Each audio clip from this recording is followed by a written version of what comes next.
ክብር ሁሉ ለአምላካችን ለእግዚአብሔር ይሁን። ሁላችሁንም በጌታ በኢየሱስ ክርስቶስ ስም ሰላም እላለሁ። እንኳን ደህና መጣችሁ። ሰላም ናችሁ? እግዚአብሔር ጸጋ ሰላም ይብዛላችሁ። ተባረኩ። ጌታን እጅግ አድርገን እናመሰግናለን ስለነበረን ጊዜ ሁሉ። ክብር ለእግዚአብሔር ለአምላካችን ይሁን። እስቲ ተነስተን ደግሞ ከኔ ጋር እግዚአብሔርን ቃል አንብበን አብረን የምንካፈለውን ክፍል እናያለን።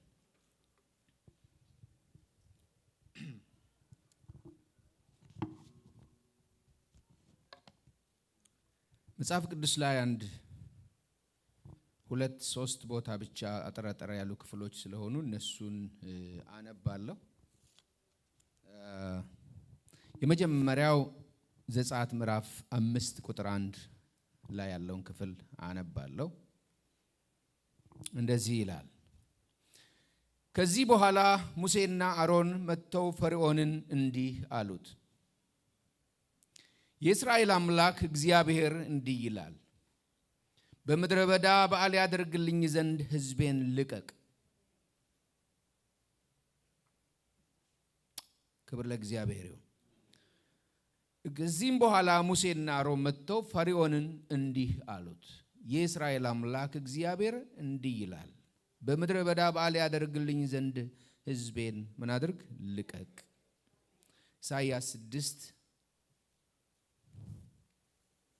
ቁጥር 1 ጀምሮ እስከ 5 ያለውን እንደዚሁ እናነባለን። ንጉሡ ዖዝያን በሞተበት ዓመት እግዚአብሔርን በረጅምና ከፍ ባለ ዙፋን ላይ ተቀምጦ አየሁት። የልብሱም ዘርፍ መቅደሱን ሞልቶት ነበር። ሱራፌልም ከእርሱ በላይ ቆመው ነበር። ለእያንዳንዱም 6 ክንፍ ነበረው። በሁለት ክንፍ ፊቱን ይሸፍን ነበር፣ በሁለት ክንፍ እግሮቹን ይሸፍን ነበር፣ በሁለቱም ክንፍ ይበር ነበር። አንዱም ለአንዱ ቅዱስ ቅዱስ ቅዱስ የሰራዊት ጌታ እግዚአብሔር፣ ምድር ሁሉ ከክብሩ ተሞልታለች እያለ ይጮህ ነበር። የመድረኩም መሠረት ከጮኺው ድምፅ የተነሳ ተናወጠ፣ ቤቱም ጢስ ሞላበት። እኔም ከንፈሮቼ የረከሱብኝ ሰው በመሆኔ ከንፈሮቻቸው በረከሱባቸው ሕዝብ መካከል በመቀመጤ ዓይኖቼ የሰራዊትን ጌታ ንጉሡን እግዚአብሔርን ስላዩ ጠፍቻለሁ፣ ወዮልኝ አልኩ። ሮሜ ምዕራፍ 12 ቁጥር 1 ላይ ሁላችንም የምናውቀው ክፍል ነው።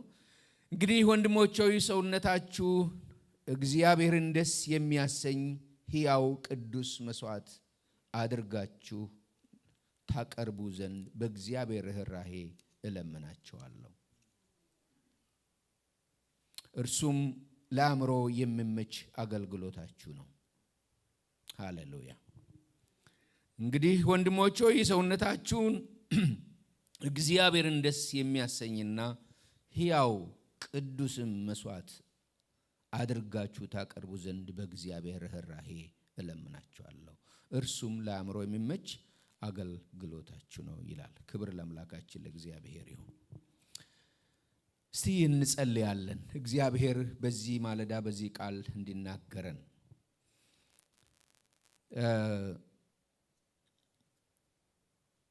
በዚህ ማለዳ ልናገርበት ያሰብኩት እግዚአብሔር በልቤ ያስቀመጠው ነገር እግዚአብሔር አምልኮ የሚገባው አምላክ ነው የሚል ነው። በዚህ አቅጣጫ እግዚአብሔር በዚህ ቃል በዚህ ክፍል እንዲናገረን ለኛ የሆነው ሐሳቡ እንዲለቀቅልን እስቲ እንጸልያለን። ሃሌሉያ። የዘላለም አምላክ ልዑል እግዚአብሔር አምላካችን አባታችን በልጅ በክርስቶስ ኢየሱስ ስም ስለወደድከን ስለጠራህን ልጆች ስላደረግከን እንድናመልክህ እንድናገለግልህ በቤትህ ስላቆምከን ሕይወት ስላገኘን በቤትህ ለዘላለም ለመኖር እድል ስላገኘን እግዚአብሔር ሆይ ስለ ብዙ ምሕረትህ ስለ ብዙ ፍቅርህ ስለ ብዙ ርኅራኄ እጅግ አድርገን እናመሰግንሃለን። አቤቱ የዘላለም አምላክ ልዑል እግዚአብሔር ሆይ አንተ ታላቅ አምላክ ነህ። ሕያው አምላክ ነህ። ለዘላለም የምትኖር አምላክ ነህ። አንተን የሚመስል የለም። ሰማይን ሰርተሃል፣ ምድርን መስርተሃል፣ ባህርንና በባህር ያሉትን ሁሉ ፈጥረሃል። ሁሉን ላንተ ክብር አድርገኸዋል። ሁሉን ትገዛለህ፣ በሁሉ ላይ ስልጣን አለ። የወደድከውን በሰማይና በምድር ማድረግ ትችላለህ፣ ታደርጋለህ። ዛሬም ሰማይና ምድር በሰማይና በምድር ውስጥ ያሉ ሁሉ በእጅ ውስጥ ናቸው። አሕዛብ ሁሉ በገንቦ ውስጥ እንዳለች እንደ ታናሿ ጠብታ ነው በፊትህ። አንተን የሚመስል የለም። ታላቅ አምላክ ነህ። እናመሰግንሃለን። እግዚአብሔር ሆይ በልጅ በክርስቶስ ኢየሱስ ስለበራልን ብርሃን፣ ስለተገለጠልን እውነት፣ ስለተቀበልነው ሕይወት እንድናመልክህ እንድናገለግልህ እግዚአብሔር ሆይ ስላጨን ስለመረጥከን ከዘላለም ክብር ላንተ ይሁን። ክብር ላንተ ይሁን። ጌታ ሆይ በዚህ ማለዳ ደግሞ በዚህ ቃልህ አንተ ተናገረን። ከኛ የሚገባውን አምልኮ ላንተ እንድናቀርብ አምላካችን እግዚአብሔር ሆይ በቃልህ እውነት እያንዳንዳችንን አስበን። እኛ የተደረገልን የሆነልን የዳንን ኃጢአትን ይቅርታ ያገኘን በደላችን የተሰረየልን በምህረት በፊት የቆምን ሰዎች ነን። ጌታ ሆይ እንድናመልክህ እርዳን። በመዝሙሩ በዜማ በምስጋና በቅኔ እግዚአብሔር በፊት እንደዘለልን እንደዚሁ ዘወትር ስለ ድነታችን ስለ ሕይወታችን እግዚአብሔር ሆይ ስለ ምህረትህ ስለ ጸጋ ስለ ፍቅር ስለ ርኅራኄ እንድናመልክህ እርዳን። በቤታችን አንተ ተመለክ፣ በኑሯችን አንተ ተመለክ፣ በሕይወታችን ውስጥ አንተ ተመለክ። አንተ የመጀመሪያ ሁን። አንተ አምላክ ሁነን፣ አንተ አዳኝ ሁነን፣ አንተ ንጉሥ ሁነን። እናመልክህ ዘንድ እንሰግድልህ ዘንድ እንሰዋልህ ዘንድ ላንተ እንኖር ዘንድ ላንተ እንሰጥ ዘንድ አንተን እንወድ ዘንድ እንታዘዝ ዘንድ እንሰማ ዘንድ በቃልህ እውነት አግዘን። ስለ ሁሉ እናመሰግናለን በጌታ በኢየሱስ ክርስቶስ አሜን። ክብር ለእግዚአብሔር ለአምላካችን ይሁን። ሃሌሉያ። ክብር ለጌታ ይሁን። ሐሳቤን ጠቅለል አድርጌ ለማቅረብ ያክል ዛሬ ልናገርበት እግዚአብሔር በልቤ ያስቀመጠው እግዚአብሔር አምልኮ የሚገባው አምላክ ነው የሚል ነው። የእግዚአብሔርን ባህሪ፣ የእግዚአብሔርን ታላቅነት፣ የእግዚአብሔርን መለኮታዊ ባህሪውን፣ አምላክነቱን፣ ሁሉን ቻይነቱን፣ ገናናነቱን በምናይበት ጊዜ በእግዚአብሔር ቃል እንደተገለጠ እግዚአብሔር ከዘላለም ሲመለክ የኖረ አምላክ ነው። እግዚአብሔር ሲመለክ ነበረ። እልፍ አእላፋት ቅዱሳን መላእክቱ እግዚአብሔርን በዜማ ቅዱስ ቅዱስ ቅዱስ እያሉ ክሩቤል ሱራፌል እግዚአብሔርን ያመልኩት ነበር። መቼ?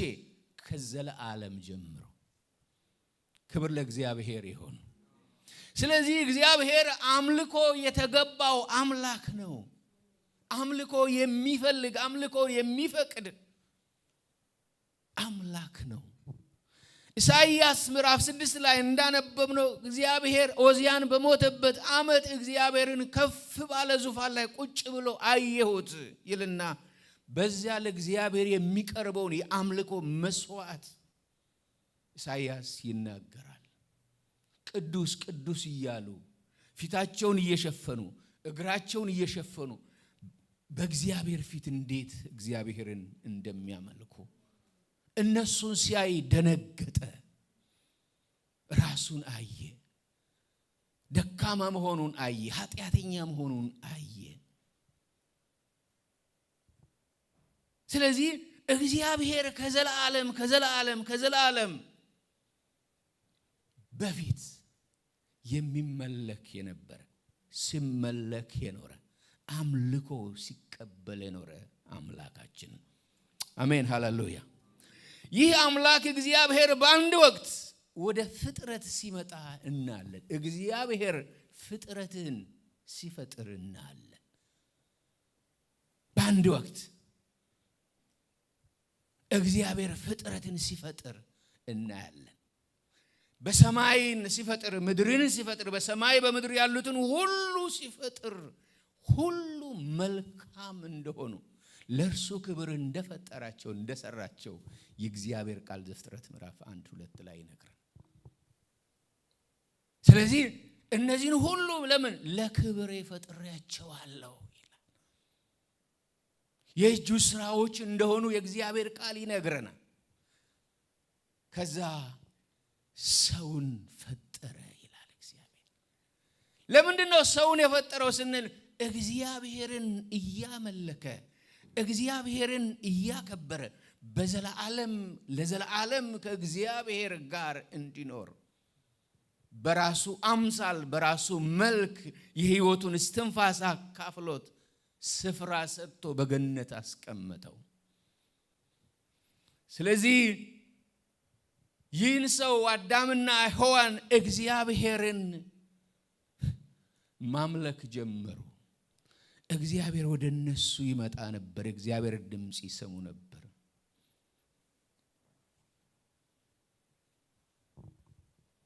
ከዛስ ይህ ሰው ለዘላለም ለእግዚአብሔርን ሊያመልክ ከእግዚአብሔር ጋር ሊኖር በእግዚአብሔር ዘላለማዊ ሐሳብ የተሰራ የተፈጠረ ሰው ግን እግዚአብሔርን በመበደሉ የእግዚአብሔርን ሐሳብ አጨነገፈ፣ አበላሸ። እግዚአብሔር ከሰው ሕይወት ሊቀበል የነበረውን ከወንዶችና ከሴቶች ልጆች ከሰው ልጆች ሁሉ ሊቀበል የነበረውን አምልኮ፣ ንጹህ ስግደት፣ ንጹህ መስዋዕት እግዚአብሔር አጣ፣ ተበላሸ የእግዚአብሔር ሐሳብ። ስለዚህ አዳምና ሔዋን ምናልባት በገነት 30-40 ዓመት ምናልባትም ከ100 ዓመት በታች ነው የኖሩት ይባላል። ስለዚህ እግዚአብሔር ጋር የኖሩት እግዚአብሔርን ያመለኩት ጥቂት ዓመታት ናቸው። ለእግዚአብሔር የሚገባው አምልኮ መስዋዕት ቀርቧል አልቀረበም? አልቀረበም። ስለዚህ እግዚአብሔር የአምልኮ ጥመኛ ነው ማለት ነው። አምልኮን ይፈልግ ነበር፣ መስዋዕትን ይፈልግ ነበር፣ ስግደትን ይፈልግ ነበር፣ አክብሮትን ይፈልግ ነበር። እንዲያከብሩት ለሱ እንዲኖሩ እየሰገዱ እያመለኩ አንተ ታላቅ ነህ እያሉ ፍጥረትን ሁሉ እያዩ የእግዚአብሔርን ሥራ እየተናገሩ እንዲኖሩ የእግዚአብሔር ሐሳብ ነበር። ነገር ግን ተበላሸ። ስለዚህ አዳምና ሔዋን ከዛ ወጡ። በአዳምና በሕይወት የነበረው የእግዚአብሔር አምልኮም ሐሳብ ተበላሸ። ከዛ ይወጡና ልጆቻቸው መስዋዕት ሲያቀርቡ ለእግዚአብሔር እግዚአብሔር ወደ አንደኛው ተመለከተ፣ ወደ አንደኛው አልተመለከተም። ወደ አቤል ተመለከተ፣ ወደ ቃየል አልተመለከተም። ስለዚህ ወንድሙን ሲገድል ታያላችሁ። ግድያ ሲጀመር፣ ጥፋት ሲጀመር ታያላችሁ። እግዚአብሔርን አምልኮ የሚባል ነገር፣ እግዚአብሔርን ፍራ የሚባል ነገር የለም፣ ጠፋ ማለት ነው። ስለዚህ አዳም ከዛ በኋላ እግዚአብሔርን ሲጠራ አታዩትም። እግዚአብሔርን ሲያመልክ አታዩትም። ለእግዚአብሔር መስዋዕት ሲያቀርብ አታዩትም። ወደ 930 ዓመት ነው የኖረው። ከገነት ሲወጣ ምናልባት 30-40 ዓመት ብለን ብናስብ ሴትን ሲወልድ 130 አካባቢ ነበር። ስለዚህ ወደ 800 ዓመት አንድ ላይ 930 ዓመት እግዚአብሔርን ሳያመልክ ነው የኖረው ማለት ነው። እግዚአብሔር ማን ነው? በአዳም ቤት በአዳም ልጆች ቤት ምን አልሆነም? አልተመለከም።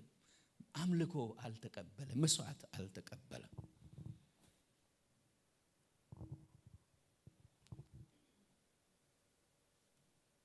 እሱ ብቻ አይደለም ልጆቹ ከዛ በኋላ ከልጆቹ ጀምሮ ከአቤል ቀጥሎ መጥቶ እስከ ሄኖክ ድረስ እግዚአብሔር ሲመለክ አታዩ።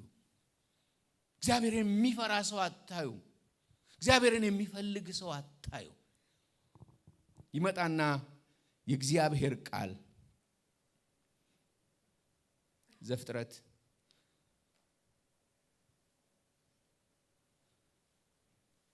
130 ዓመት ኖረ። ከዛ 800 ዓመት ኦልሞስት 900 ዓመት 930 ዓመት መስዋዕት አልቀረበ። ከዛ ወደ ሄኖክ ትውልድ ነው የምትመጡት።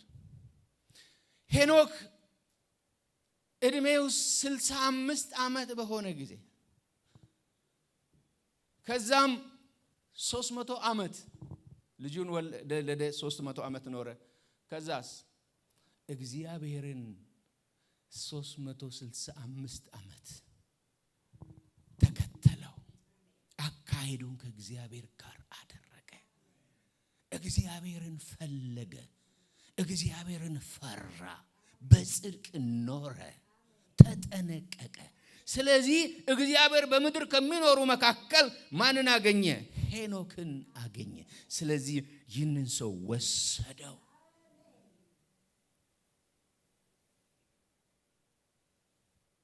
ከዛ ከሄኖክ ጀምረን እስከ መተን እስከ ሄኖክ ድረስ ማነው እስከ ኖህ ድረስ እግዚአብሔር ሲመለክ አታዩ። እንደውም ምድር ተበላሽታታላችሁ። ፍጥረት ተበላሽቶ በኃጢአት። ስለዚህ እግዚአብሔር ሊያጠፋ በጥፋት ውሃ ሲያዘጋጅ እና ኖህን ሲያገኝ እናያለን። ስለዚህ ኖህን አገኘ። በኖህ ህይወት እግዚአብሔር ተደሰተ። በጽድቅ እግዚአብሔርን በመፍራት ይኖር ነበር። ስለዚህ እግዚአብሔር በዚህም ሰው ምክንያት ፍጥረትን ሰው ልጅ ለማትረፍ አሰበና እሱና ቤቱን አዳነው። ስለዚህ አንድ ሰው ነው ተገኘ ማለት ነው። ከፍጥረት መካከል ሁሉ ጠፉ። ስለዚህ እግዚአብሔር ኖህንና መርከቡን በዛው በመርከብ ውስጥ ያሉትን ሁሉ አሰበ። ከዛስ ለእግዚአብሔር መስዋዕት አቀረበ። እግዚአብሔርም ወደ መስዋዕቱ አሸተተው። እግዚአብሔር ተቀበለው። ስለዚህ እግዚአብሔር ምን አለ? ኪዳን ገባ። እነሆ ከዚህ በኋላ ምድርን ላላጠፋ አለ። ሃሌሉያ። አላጠፋም ብሎ እግዚአብሔር ኪዳን ገባ። ስለዚህ አንድ ሰው ኖህን እግዚአብሔር አገኘ። ከኖህ ልጆች ከዛ በኋላ ምን ሲሆኑ? እግዚአብሔርን ሲያመልኩ አታዩ። እግዚአብሔርን ሲጠሩ አታዩ። መስዋዕት ሲያቀርቡ አታዩ። እንደውም ሲያምፁ ሲበዙ ስም የሚያስጠራ ግንብ እንስራ ብለው ሲነሱ ወደ ሰማይ የሚደርስ ስማችንን የሚያስጠራ ብለው ሲያምፁ አመጽ ስራ ሲሰሩ ታያላችሁ። እግዚአብሔር ወርዶ ሲበትናቸው ቋንቋቸውን ሲደበላልቅ ታያላችሁ። እግዚአብሔርን አላመለኩ። መጥቶ እስከ አብርሃም ድረስ እግዚአብሔር ይመጣና አብርሃምን ይጠራና በዚህ ሁሉ ውስጥ ምንድነው አንዱ የእግዚአብሔር ዘላለማዊ ሐሳብ? እግዚአብሔርን የሚያመልክ ትውልድ፣ እግዚአብሔርን የሚፈራ ትውልድ፣ ለእግዚአብሔር የሚሰዋ የሚያጠን ትውልድ ነው እግዚአብሔር እየፈለገ ያለው። ሐሳቡን የዘላለም ሐሳቡን የሚፈጽምበትን መንገድ።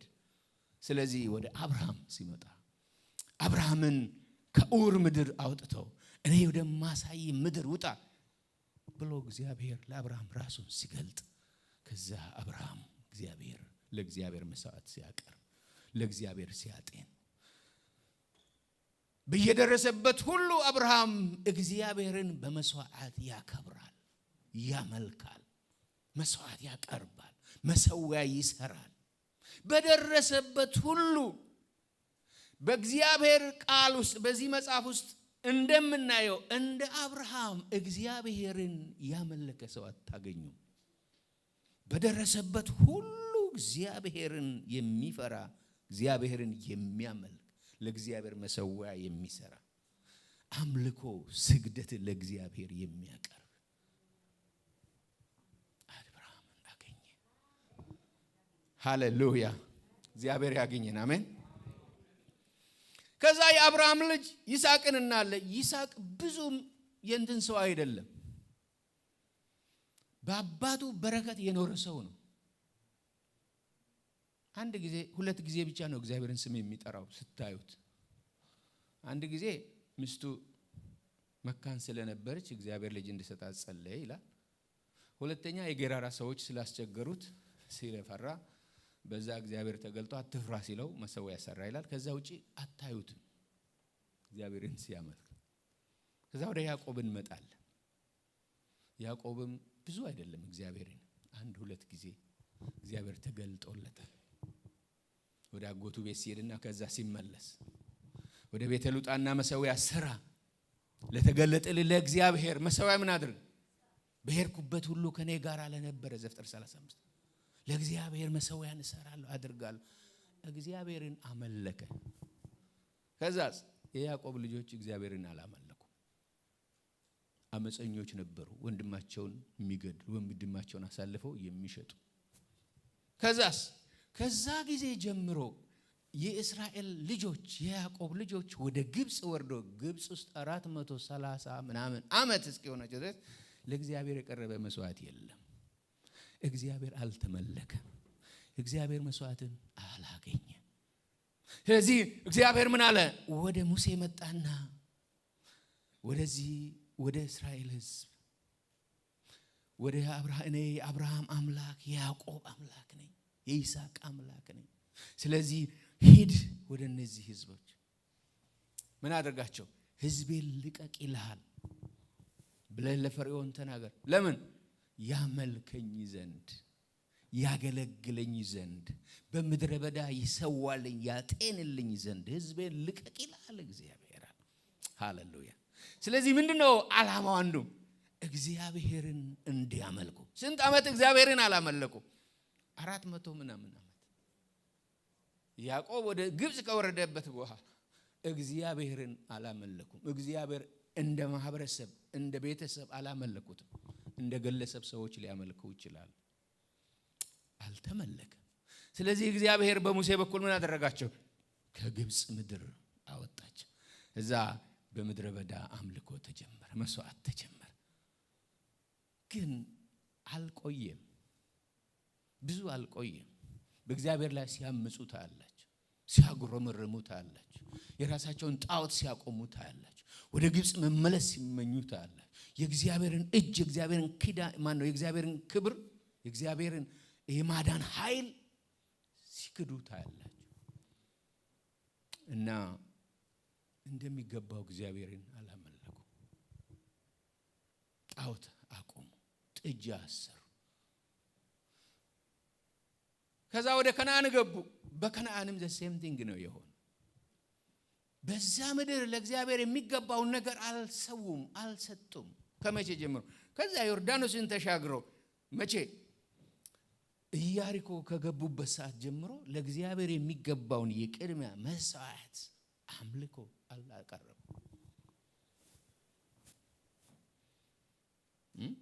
ከነዓን አካን የወሰደው ነገር ምንድነው መጀመሪያ ለእግዚአብሔር የሚገባውን ስላላደረጉ የመጀመሪያ ወደ ምድሪቱ ገቡ ስለዚህ የመጀመሪያው ፍሬ የመጀመሪያው ነገር የማን ነው የእግዚአብሔር አላደረጉት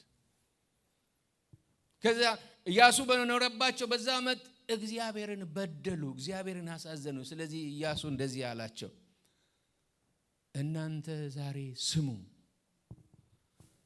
የምታመልኩ ከሆነ እግዚአብሔርን አምልኩ ከግብጽ ምድር ያወጣችሁን ተአምራት ያደረገላችሁን የአባቶቻችሁን አምላክ እግዚአብሔርን አምልኩ እርሱን እንቢ ብትሉ ምናት ባታመልኩ እኔና ቤቴ ግን እግዚአብሔርን እናመልካለን አለ ስለዚህ ትክክል ነው ከሌላው ጋር ምን አለ እግዚአብሔርን ከማምለክ ወደ ኋላ አልልም አለና ኢያሱ ቢሆንም ኢያሱ ከሞተ በኋላ በመሳፍንት ዘመን ሄዳችሁ ስታዩ እንደውም ሞር ባሰ ሁሉ ሰው በፊቱ መልካም የመሰለውን ያድርግ ነበር እግዚአብሔርን የሚያመልክ እግዚአብሔርን የሚፈራ አልነበር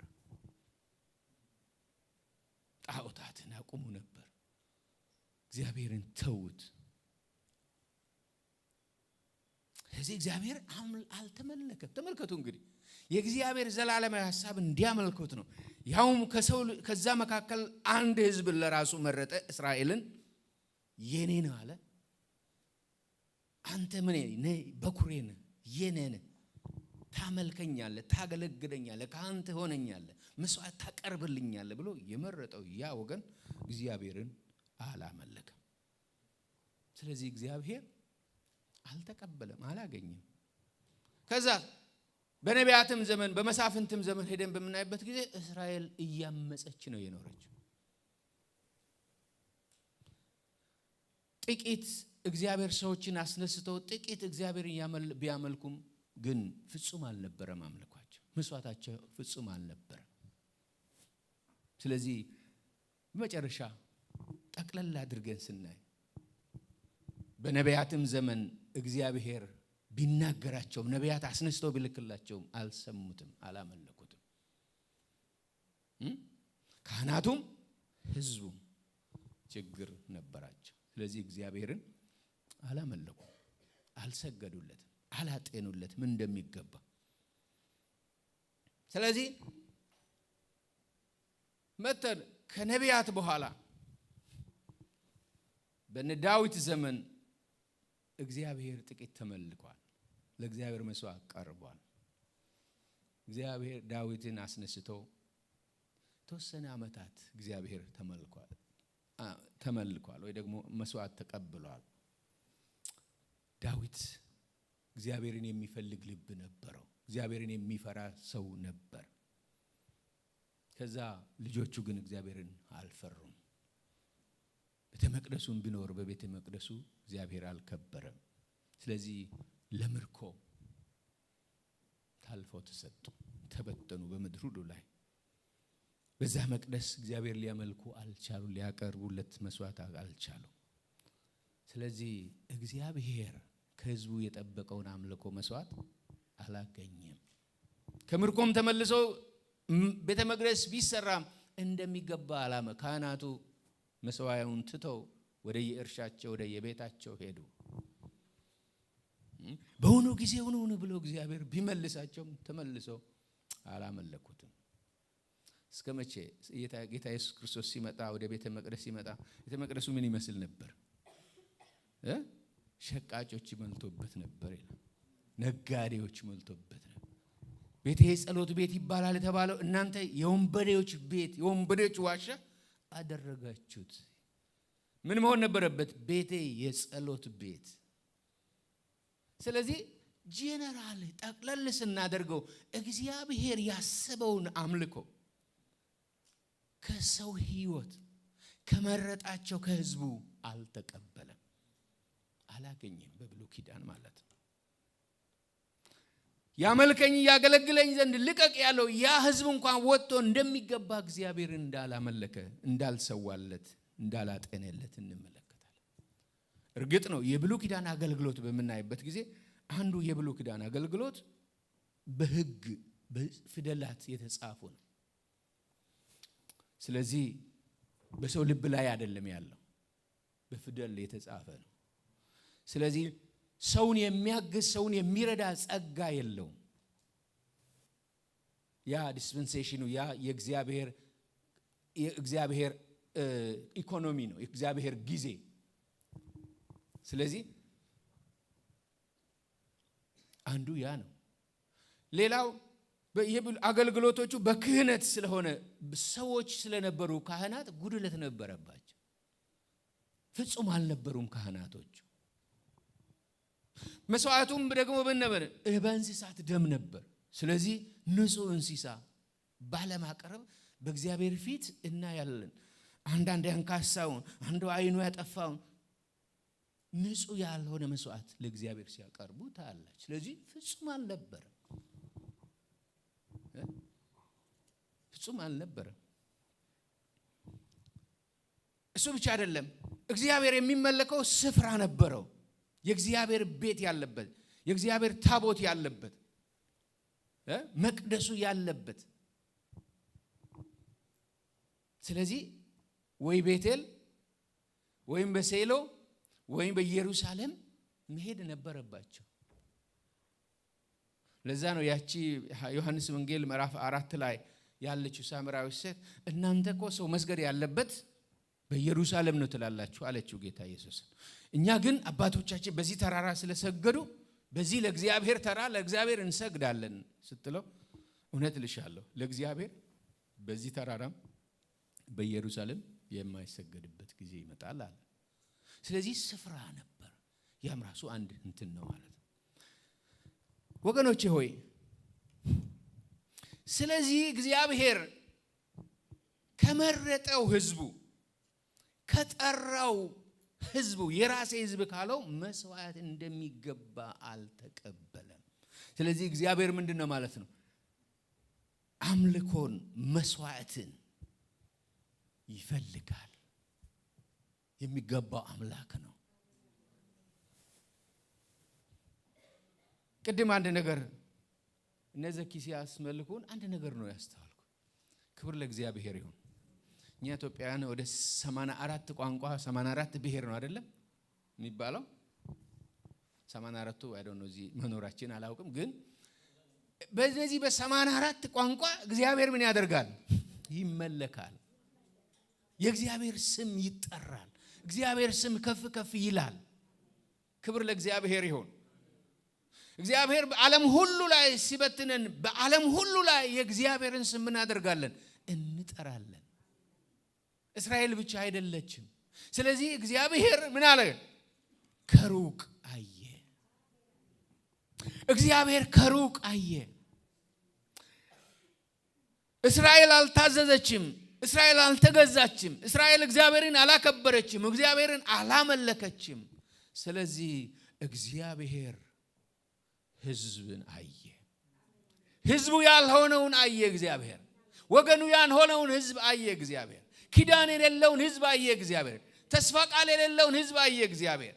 ክርስቶስ የሌለውን ህዝብ አየ እግዚአብሔር። የአብርሃም ዘር ያልሆነውን እግዚአብሔር ህዝብ አየ ከሩቅ። ኤፌሶን ምዕራፍ 2 ላይ ምን ይላል? ኤፌሶን 2:11 ላይ የእግዚአብሔር ቃል እንደዚህ ይላል። ኤፌሶን ምዕራፍ 2:11 ስለዚህ እናንተ አስቀድሞ በስጋ አሕዛብ የነበራችሁ በስጋ በእጅ የተገረዙ በተባሉት ያልተገረዙ የተባላችሁ ይህን አስቡ። በዚያን ዘመን ከእስራኤል መንግስት ርቃችሁ ለተስፋውም ቃል ኪዳን እንግዶች ሆናችሁ በዚህ ዓለም ተስፋን አጣችሁ ከእግዚአብሔር ተለይታችሁ ያለ ክርስቶስ ነበራችሁ። አሁን ግን እናንተ በፊት ርቃችሁ የነበራችሁ በክርስቶስ ኢየሱስ ሆናችሁ በክርስቶስ ደም ቀርባችኋል ይላል። ስለዚህ የራቀ ህዝብ ነበር። በጨለማ የሚኖር ህዝብ ነበር። ሕግ የሌለው ስርዓት የሌለው ህዝብ ነበር። እግዚአብሔርን የማያውቅ ተስፋ ቃል የሌለው ህዝብ ነበር። ኪዳን የሌለው ህዝብ ነበር። እግዚአብሔርን የማያውቅ ህዝብ ነበር። እግዚአብሔር ምን አለ? ከሩቅ አየ። ከሩቅ አየ። ምን? በጨለማ ውስጥ ያለውን ታስሮ ያለውን እግዚአብሔር። ስለዚህ ምን አለ? ሌላ ህዝብ አመጣለሁ አለ።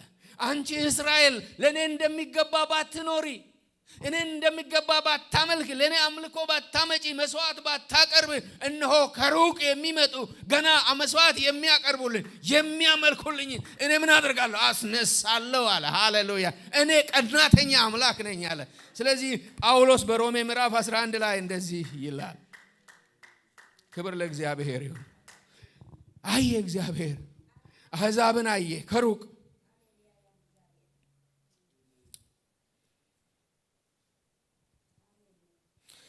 እንግዲህ ይላል ምዕራፍ 11 ቁጥር 11 እንግዲህ የተሰናከሉት እስኪወስቁ ድረስ ነውን እላለሁ? አይደለም። ነገር ግን እነርሱን ያስቀናቸው ዘንድ በእነርሱ በደል መዳን ለአሕዛብ ሆነ ይላል።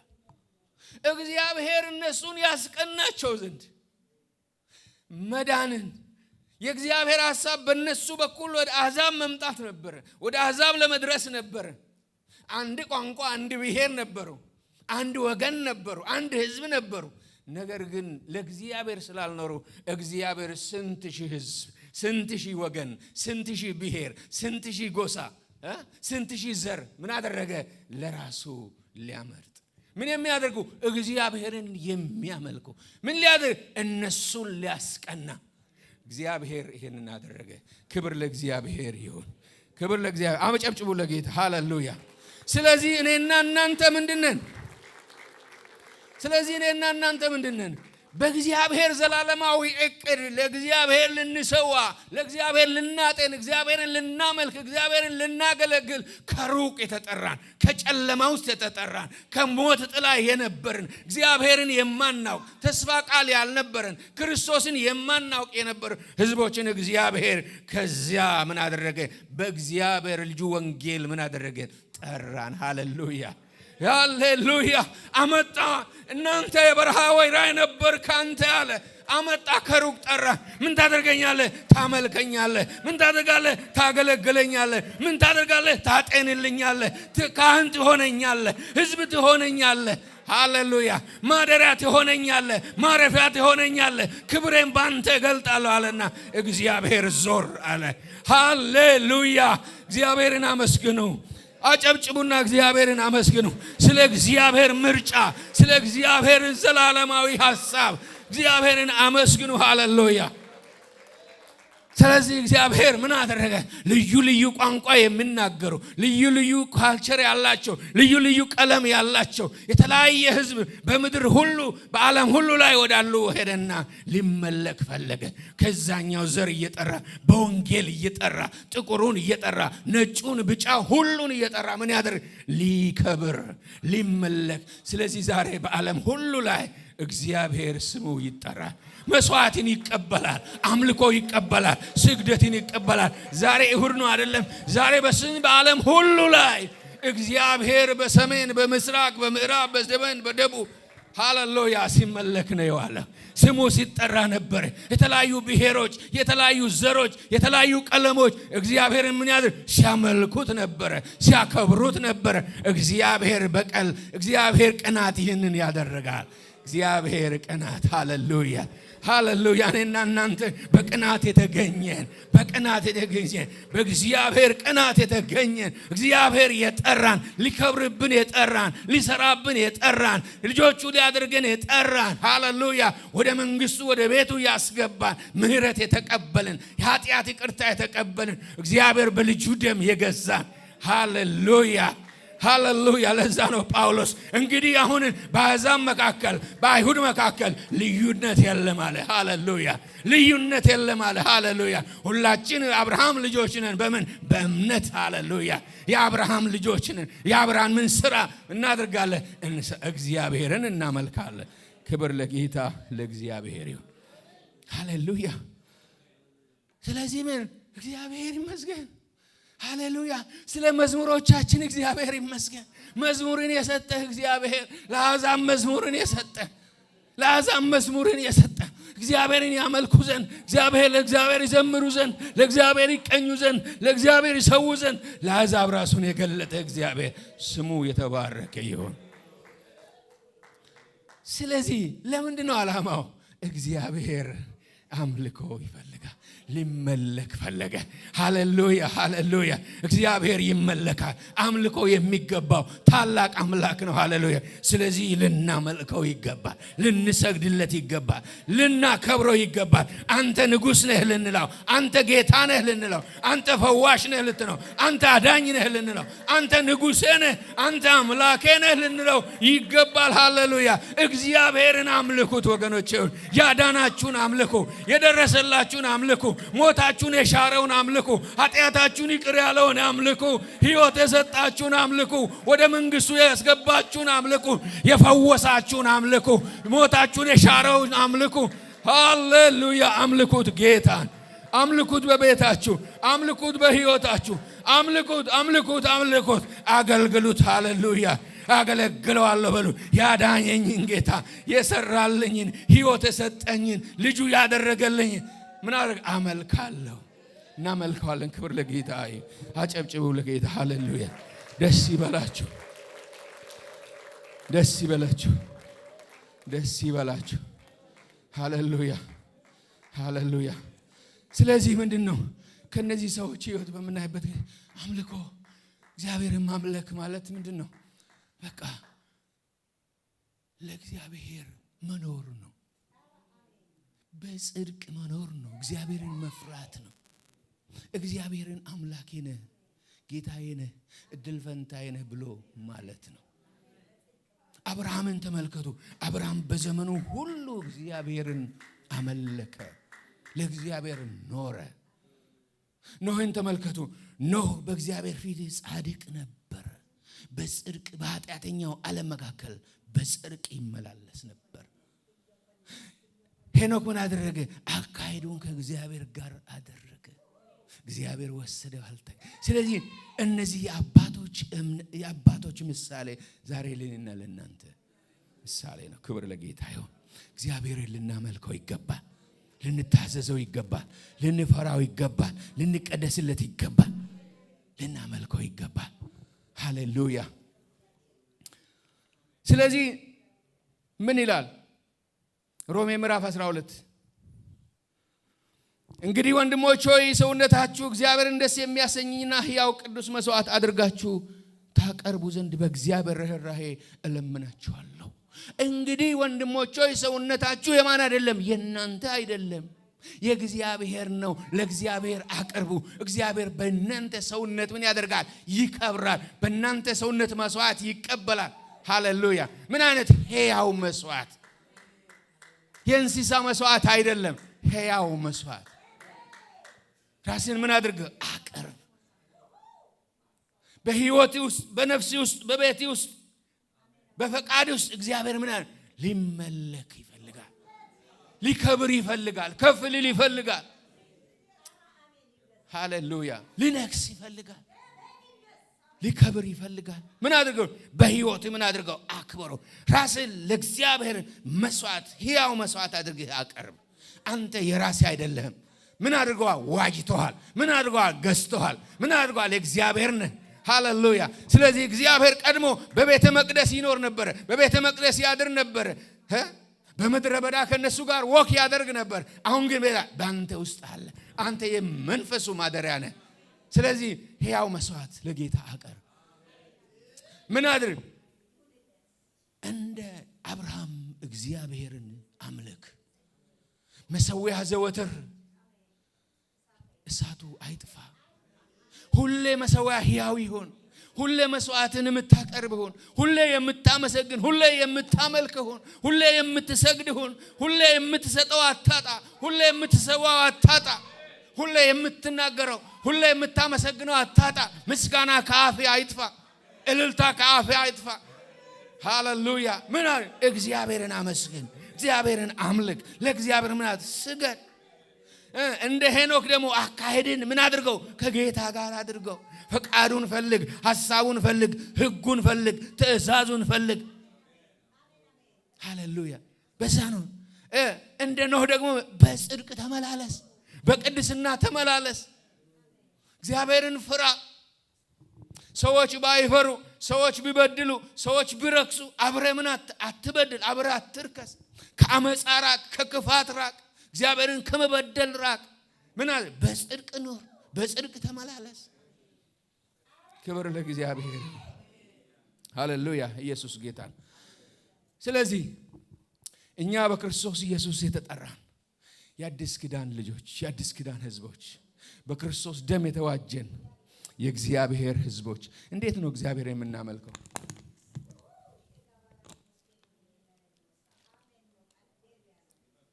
እንዴት ነው እግዚአብሔርን የምናመልከው ብለን በምናይበት ጊዜ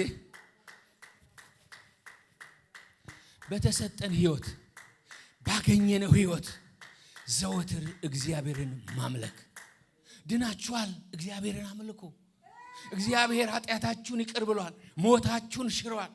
የእግዚአብሔር ህዝብ፣ የእግዚአብሔር ወገን፣ የእግዚአብሔር ህዝብ፣ የእግዚአብሔር ልጆች ሆናችኋል። ወገኖቼ ከዚህ የሚበልጥ የለም።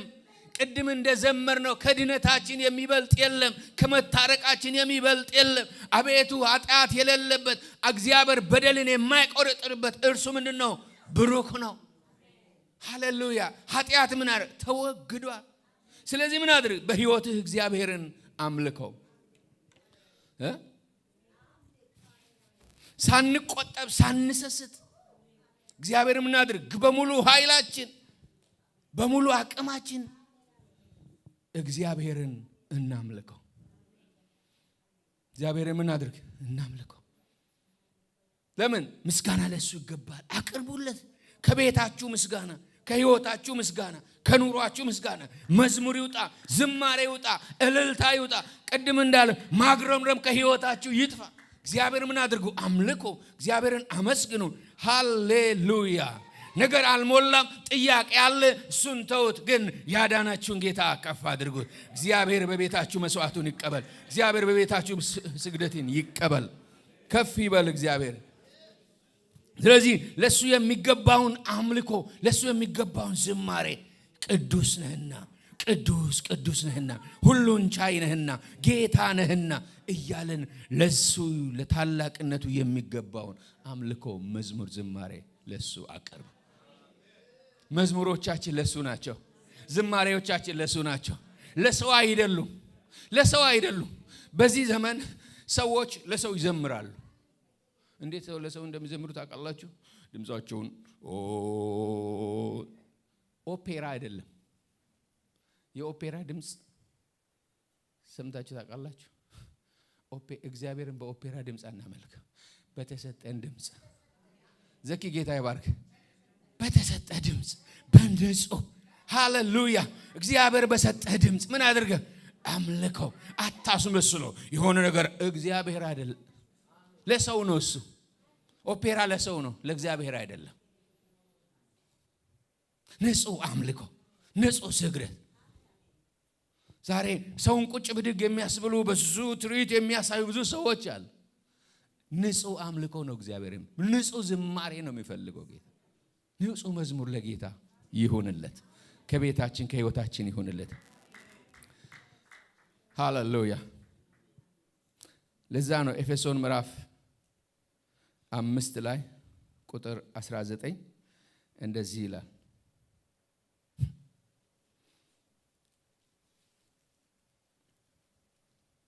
በመዝሙርና በውዳሴ በመንፈሳዊ ዝማሬ እርስ በርሳችሁ ተነጋገሩ፣ በልባችሁ ለጌታ ተቀኙ አዚሙም። በዚህም እግዚአብሔር አብን በጌታችን በኢየሱስ ክርስቶስም ስለ ሁሉ ነገር ሁሉ ጊዜ አመስግኑ። ሃሌሉያ። በምን? በመዝሙር በውዳሴ በመንፈሳዊ ዝማሬ እርስ በርሳችሁ አብራችሁ በጋራ አምላካችሁን እግዚአብሔርን አመስግኑ፣ ጌታችንን አክብሩ ይላል። ስለዚህ በተሰጠን ህይወት ጌታን እናክብር፣ እናምልክ። ወገኖቼ ሆይ ምስጋና እናቅርብለት። ሌላው በጽድቅ ህይወት በእግዚአብሔር ፊት በመኖር የእምነት አባቶች እንደኖሩ ቅድም እንዳልኩ የነሱን ምሳሌ የነሱን ፈለግ በመከተል እንኑር። ብልቶቻችን ለእግዚአብሔር የጽድቅ ዕቃ አድርገን እናቀርብ። የጦር ዕቃ የአመፃ መሳሪያ አድርጋችሁ አታቀርቡ። ለእግዚአብሔር ራሳችሁን ሕያው መስዋዕት አድርጋችሁ አቅርቡ አይደል?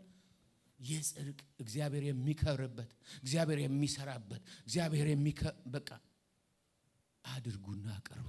አንተ የማን ዕቃ ነህ? የእግዚአብሔር ዕቃ ነህ። በራሴ ላይ እንኳን ማዘዝ አትችልም። አንተ የማን ነህ? የእግዚአብሔር። ጸጉራችሁ እንኳን ምንድነው ያለ ጌታ? ተቆጠረ ነው። አንተ ማን? የእግዚአብሔር ነህ። በተዋይተሃል በደሙ።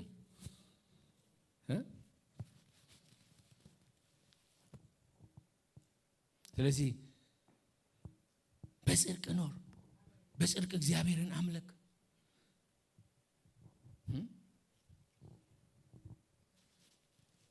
እነ ዘካርያስ እግዚአብሔርን ያለ ነቀፋ በጌታ ፊት ይኖሩ ነበር ይላል መጽሐፍ።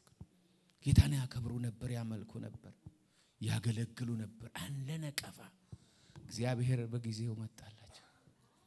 ስለዚህ ያለ ነቀፋ ጌታን ማገልገል ይሁንልን እንደ ኤልሳቤጥና እንደ ዮሐንስ እንደ ዘካርያስ። ሌላው በስጦታዎቻችን እግዚአብሔርን እናመልክ። ቅድም ፓስተር እንደጠቀሰው ነው። እግዚአብሔር ስራ ሰጥቶናል፣ ጤና ሰጥቶናል፣ ባርኮናል፣ ልጆች። እግዚአብሔር ያልሰጠን ነገር የለም። እኛ ብዙ ባለ ሀብታሞች ነን ወገኖች፣ ባለ ጠጎች ነን። እግዚአብሔር በቤታችን አለ፣ በህይወታችን አለ። ሁሉ ሙሉ ነው። ሃሌሉያ። እግዚአብሔርን ያለው አንዳች ነገር የሚጎለው የለም። ሃሌሉያ። በእርሱ ምንድነው? ሙሉ ነው። ስለዚህ ከህይወት እግዚአብሔር ከሰጠህ ነገር ምን አድርገው? አክብረው። በስጦታ አክብረው፣ በመባ አክብረው፣ በበኩራት አክብረው፣ በእርሻ አክብረው። እግዚአብሔር በሰጠህ ነገር ምን አክብረው። ከጌታ ተቀበልኩ ማለት ነው። ጌታ ነው የሰጠኝ ማለት ነው። እኔ የጌታ ነኝ፣ ይሄም የጌታ ነው ማለት ነው። ይሄ ህይወት ይኖረን። መባችን፣ ስጦታችን፣ በኩራቶቻችን ወደ እግዚአብሔር ቤት እናምጣ። ወደ ፊቱ ስንቀርብ ምን ሃሌሉያ የምናፍርበት አይኖር። ነገር ግን እግዚአብሔርን ደስ የሚሰኝበት ሕያው መስዋዕት፣ እግዚአብሔር የሚያሸተው፣ እግዚአብሔር የሚቀበለው ንጹህ አምልኮ፣ ንጹህ መስዋዕት፣ ንጹህ ስጦታ ለጌታ ቤት ይዛቸው ነው።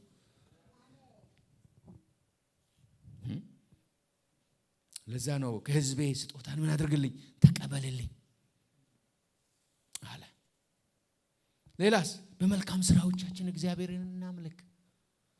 እኛ ትናንት ጠዋት ነው ሲያከፍል ነበር። በክርስቶስ ኢየሱስ መልካሙን ስራ ለማድረግ ምን ያድርግ? የተፈጠርን የእግዚአብሔር ህዝቦች፣ የእግዚአብሔር ሐሳብ ዓላማ ያለብን። ስለዚህ እጆቻችን የእግዚአብሔር እጅ፣ እግሮቻችን የእግዚአብሔር እግር፣ ልባችን የጌታ ልብ፣ ምንም የሚራራ የሚወድ የሚምር ሃሌሉያ የሚያካፍል የሚያዝን እንደዛ አይነት በመልካም ስራ በጎን ነገር በማድረግ እግዚአብሔርን እናመልክ። ጳውሎስ ለጢሞቴዎስ ምዕራፍ 1 ጢሞቴዎስ 6:18-19 ይላል። አንድ ነገር ያሳስባል። እውነተኛውን ህይወት ይይዙ ዘንድ ይላል። እውነተኛውን ህይወት ይይዙ ዘንድ ለሚመጣውን ዘመን ለራሳቸው መልካምን መሰረት የሚሆናቸውን መዝገብ እየሰበሰቡ መልካም እንዲያደርጉ፣ በሰማይ ዋጋ እንዲሰበስቡ፣ በሰማይ የሚሸለሙበት የሚመሰገኑበት ነገር እንዲኖራቸው ምን አድርግ? በበጎ ስራ መልካም እያደረጉ በበጎ ስራ ባለጠጎች እንዲሆኑ ሊረዱና ሊያካፍሉም የተዘጋጁ እንዲሆኑ ምከራቸው። ይህንን አስተምራቸው። ለዚህ ህዝብ ምን አድርግ? አስተምራቸው። በጎ ነገር እንዲያደርጉ፣ መልካም ነገር ማድረግ በሰማይ መዝገብ እንዳላቸው እንደሚያስቀምጡ ንገራቸው ብሎ ጳውሎስ ለጢሞቴዎስ ይነግራል። ወገኖቼ ሆይ ጠቅለል ላድርገውና ሐሳቤን ለመጠቅለል እግዚአብሔር ከህይወታችን ከአዲስ ኪዳን አማኞች አምልኮ ይፈልጋል። እግዚአብሔርን ምን እናድርግ? እናምልከው። በህይወታችን እናምልከው። በመታዘዝ እግዚአብሔርን በመውደድ እናምልከው። በስጦታዎቻችን በመልካም ስራዎቻችን እናምልከው። በመጨረሻም እግዚአብሔርን የሚያመልኩ ምን ያገኛሉ የሚለውን 3 ነጥብ ወይም 4 ሰጥቻችሁ ጨርሳለሁ። እግዚአብሔርን የሚያመልኩ ሰዎች የታደሉ ናቸው። እግዚአብሔር በቤታቸው አለ። እግዚአብሔር በቤታቸው ይኖራል። እግዚአብሔር በቤታቸው ውስጥ ክብሩ አለ፣ መንፈሱ አለ፣ ህልውናው አለ፣ መገኘቱ አለ። እግዚአብሔር ስታመልኩ ስትጸልዩ መሰዊያችሁ ሁሌ ካለ አለ። ጌታ በቤታችሁ አለ፣ በህይወታችሁ አለ፣ በትዳራችሁ አለ፣ በስራችሁ አለ፣ በጤናችሁ ስትወጡ ስትገቡ እግዚአብሔር አለ። ስለዚህ እግዚአብሔርን የሚያመልኩ ሰዎች አንዱ ከአባቶች የምናየው ይባረካሉ። እግዚአብሔር አብርሃምን ባረከው። አብርሃም በረከቱ ምንድነው? እግዚአብሔርን ማምለኩ ነው። ለእግዚአብሔር መኖሩ ነው። ለእግዚአብሔር መሰዋቱ ማጤኑ ነው። የሳሌም ንጉስ ምን አለው? ለአብርሃም ካመጣው ከምርኮ ሁሉ ሊያካፍለው ይሄን ኖ አንዳች ነገር አልፈልግም ካንተ አለ። ዘፍጥረት 14 አብርሃምን ባለጠጋ አደረኩ እንዳትል አንዳች ነገር አልፈልግም አለ። ሃሌሉያ። እኔ ምንድነኝ? በእግዚአብሔር ባለጠጋ ነኝ። እግዚአብሔር ይባርከኛል። እግዚአብሔር ነው የባረከኝ። ስለዚህ አብርሃምን እግዚአብሔር ምን አደረገው? ባረከው። ቤቱን ባረከ፣ ልጆቹን ባረከ፣ ዘሩን ባረከ፣ ከብቱን ባረከ፣ እርሻውን ባረከ። ለአብርሃም ያልተባረከ ነገር የለም። ለምን? እግዚአብሔርን አመለከ። ለእግዚአብሔር ሰዋ፣ ለእግዚአብሔር አጤነ። እግዚአብሔርን የሚያመልኩ ሰዎች፣ ለእግዚአብሔር የሚሰዉ ሰዎች፣ ለእግዚአብሔር የሚኖሩ ሰዎች እግዚአብሔር እርሻቸውን ይባርካል፣ ጓዳቸውን ይባርካል፣ ቤታቸውን ይባርካል፣ ልጆቻቸውን ይባርካል፣ ትዳራቸውን፣ ጤናቸውን ሁሉ ይባርካል። እግዚአብሔር ባለጠጋ ያደርጋቸዋል። ሃሌሉያ! ይባርካቸዋል። በመንፈሳዊ በረከት፣ በምድራዊ በረከት፣ በነገር ሁሉ የእግዚአብሔር በረከት በእነሱ ላይ ይሆናል። በቤታቸው በድንኳናቸው ውስጥ ይሆናል። ሃሌሉያ! እግዚአብሔር ባለጠጋ ነበር አብርሃም። ለምን? እግዚአብሔርን የሚያመልክ አንዳች አይጎልበትም። እሱ ብቻ አይደለም፣ እግዚአብሔርን የሚያመልክ ሰው ጥያቄው ይመለሳል። ጥያቄ ምን ያደርጋል? ይመለሳል። እግዚአብሔር ወደ ቤቴ ሲመጣ ጥያቄ ይመለሳል። እግዚአብሔር ወደ አብርሃም መጣ፣ ጥያቄ በጓዳቸው ነበር። በትዳር ውስጥ ጥያቄ ነበር፣ የልጅ ጥያቄ ነበር፣ የፍርሃት ጥያቄ ነበር፣ ስጋት የነበረበት አብርሃም ጋር እግዚአብሔር ወደ ቤቱ ገባ። ሃሌሉያ! አትፍራ፣ እኔ ምንድነው ለአንተ ጋሻህ ነኝ። እነሆ ምን አደረገ? በእርጅና ዘመን ምን አደረጋል? ልጅን ሰጣት፣ ሳራን ጥራት፣ ይስሐቅ። ሃሌሉያ! ምን ሆነ? ጥያቄያቸው ተመለሰ። እግዚአብሔር ሳቅ አደረገላቸው። በዛ እድሜ በዛ በማይቻል በሰው አሰራር የማይሆን ነገር ግን እግዚአብሔር በቤቴ ካለ ይሆናል። እግዚአብሔርን የምታመልክ ከሆነ እግዚአብሔር ጥያቄህን ይመልሳል። የማይቻለውን እግዚአብሔር ይፈጥራል።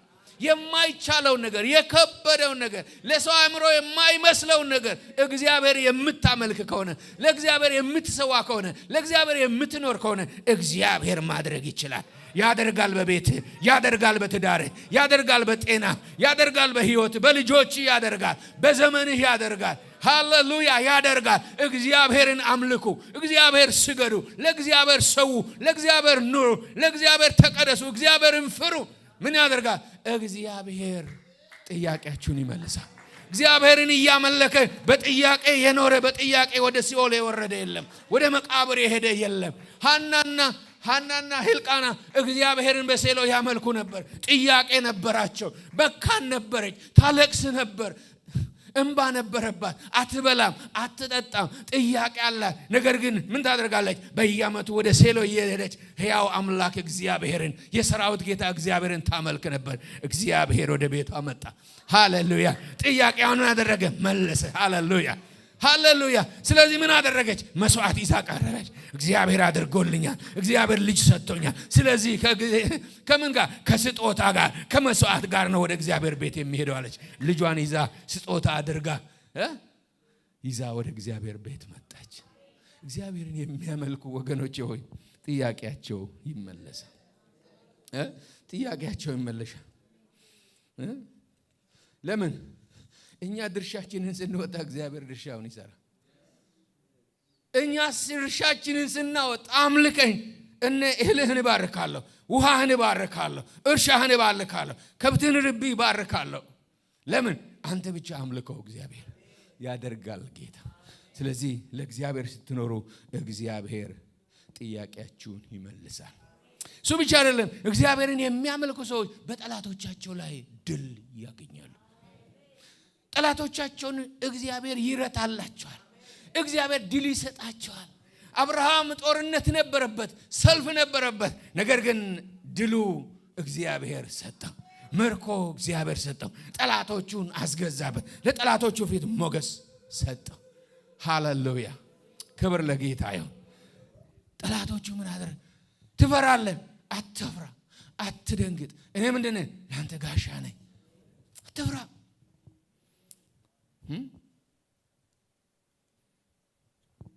እግዚአብሔር ድል ሰጠው። እሱ ብቻ አይደለም፣ እግዚአብሔርን የሚያመልኩ የነሱ ነገር አይወሰድም፣ አይነካም፣ ይጠበቃል። እግዚአብሔር እረኛ ይሆናል። ይሄ የከሊት ነው፣ ይሄ የከለ ነው፣ እኔን የሚያመልክ ነው፣ እኔን የምታመልክ ነው፣ ይሄን ማንም አይነካም ብሎ እግዚአብሔር ያስቀምጣል። አብርሃም በድካም ሚስቱን ለሰው ሰጠ። እግዚአብሔር እንዳትነካው፣ ይህ ሰው ነብይ ነዋል፣ ባሪያዬ ነዋል። ሃሌሉያ! ነገራችሁ አይነካም። ጠላት አይወስድባችሁም። ጠላት አያበላሽባችሁም። ጠላት አያሳዝናችሁም። ጠላት የእናንተ ነገር ላይ እጁን አይዘረጋም። አንተ ግን እግዚአብሔር ምን አድርገው? አምልከው። ክብር ለጌታ ለእግዚአብሔር። በመጨረሻ እግዚአብሔር የሚያመልክ ሰው እግዚአብሔር የተናገረውን ሁሉ ይፈጽምለታል። ይፈጽማል። አንድም አይቀርም። ይፈጽማል። የተናገረውን በህይወት ይፈጽማል፣ በቤት ይፈጽማል፣ በትዳር፣ በልጆች፣ በጤና እግዚአብሔር የተናገረዋል። አምልከው አንተ፣ እግዚአብሔርን ጠብቀው አንተ፣ በጽድቅ ኑር አንተ፣ ካንተ የሚጠበቀውን አድርግ። እግዚአብሔር በህይወት መጥቶ ሃሌሉያ ያደርገዋል፣ ይፈጽምለታል። አብርሃምን ፈጽሟል፣ ሌሎችንም ሁሉ ፈጽሟል። እንደ ምድር አሸዋ ዘርህን አድርጋለሁ አለ። አርጓል እግዚአብሔር። ክብር ለጌታ ይሁን። ስለዚህ ወገኖቼ እኛ የአዲስ ኪዳን ህዝቦች እግዚአብሔርን እናምልክ፣ እግዚአብሔርን እናምልክ። በብዙ ምስጋና፣ በብዙ ዝማሬ፣ በብዙ ስግደት ለእግዚአብሔር መስዋዕትን እናቅርብ። እግዚአብሔርን ከፍ ከፍ እናድርግ። በቤታችን እናምልክ፣ በህይወታችን እናምልክ። ሃሌሉያ። ለጌታ እንሰዋ፣ ለጌታ እናጥን፣ ጌታን እናገልግል። እግዚአብሔር ከድቅድቅ ጨለማ ወደሚደነቅ ብርሃኑ የጠራችሁ የእርሱን በጎነት እንድትነግሩ የንጉሥ ካህናት ለርስቱ የተለየ ቅዱስ ህዝብ ወገን አደረገ ይላል። ስለዚህ ምን አድርገው? ለእርሱ ኑር፣ እግዚአብሔርን አምልክ። እግዚአብሔር ክብር ለጌታ ይሁን። ተነስተን ቆመን እንጸልያለን። ሃሌሉያ። ሲዘኪ ወደዚህና አንድ መዝሙር ከትጋር ይችላል ጌታ። ሃሌሉያ። እግዚአብሔርን አምልክ ወገኔ፣ እግዚአብሔርን አምልኪ። እግዚአብሔር በቤትህ ይመለክ፣ እግዚአብሔር በህይወትህ ይመለክ። እግዚአብሔር የፈለገውን አምልኮ በአዲስ ኪዳን ላይ አገኘ። ሃሌሉያ። መስዋዕቱ አሁን ብዙ ነው። ሃሌሉያ፣ ሃሌሉያ፣ ሃሌሉያ። ራእይ ምዕራፍ 5 ላይ ያለውን ክፍል አነባለሁ። ራእይ ምዕራፍ 5 ቁጥር ሃሌሉያ። አንድ ብርቱ መልአክ በታላቅ ድምፅ ማተሞቹን ለመፍታት መጽሐፉን ለመክፈት የተገባው ማን ነው ብሎ ሲያውጅ አየሁ። ነገር ግን በሰማይም ሆነ በምድር ከምድር በታች መጽሐፉን ለመክፈት ወይም ገልጦ መመልከት የሚችል ማንም አልነበረም። እኔም መጽሐፉን ለመክፈት ወይም ገልጦ ለመመልከት የተገባው ማንም ባለመኖሩ እጅግ አለቀስኩ። ከዚያም ከሽማግሌዎች አንዱ አታልቅስ፣ እነሆ ከይሁዳ ነገድ የሆነ አንበሳ የዳዊት ስር ድል ነስቷል። እሱ መጽሐፉን ሊከፍትና ሰባቱን ማዕተቦች ሊፈታ ይችላል አለ። ከዛም በዙፋኑና በአራቱ ሕያዋን ፍጡራን በሽማግሌዎች መካከል የታረደ በግ የሚመስል በግ ቆሞ አየሁ። በጉም 7 ቀንዶች 7 ዓይኖች ነበሩት። እነርሱም ወደ ምድር ሁሉ የተላኩ የሰባቱ የእግዚአብሔር መናፍስት ናቸው። እርሱም መጥቶ በዙፋኑ ላይ ከተቀመጠው ቀኝ እጅ መጽሐፉን ወሰደ። መጽሐፉንም በወሰደ ጊዜ ዳምጡኝ፣ 4ቱ ሕያዋን ፍጡራን 24ቱ ሽማግሌዎች በበጉ ፊት በግንባራቸው ተደፉ። እያንዳንዳቸውም የቅዱሳንን ጸሎት የሆኑትን በገናና ዕጣን የሞላበትን የወርቅ ሙዳይ ይዘው ነበር። እንዲህም እያሉ አዲስ መዝሙር ዘመሩ። መጽሐፉን ልትወስድ ማተሞቹን ልትፈታ ይገባሃል፣ ምክንያቱም ታርደሃልና በደምህም ከነገድ ሁሉ ከቋንቋም ሁሉ ከወገንም ሁሉ ከሕዝብም ሁሉ ሰዎችን ለእግዚአብሔር ዋይተሃል። ለአምላካችንም መንግሥትና ካህናት አድርገሃቸዋል፣ እነሱም በምድር ላይ ይነግሣሉ። ሃሌሉያ። ታርደሃልና ሃሌሉያ። በደምህም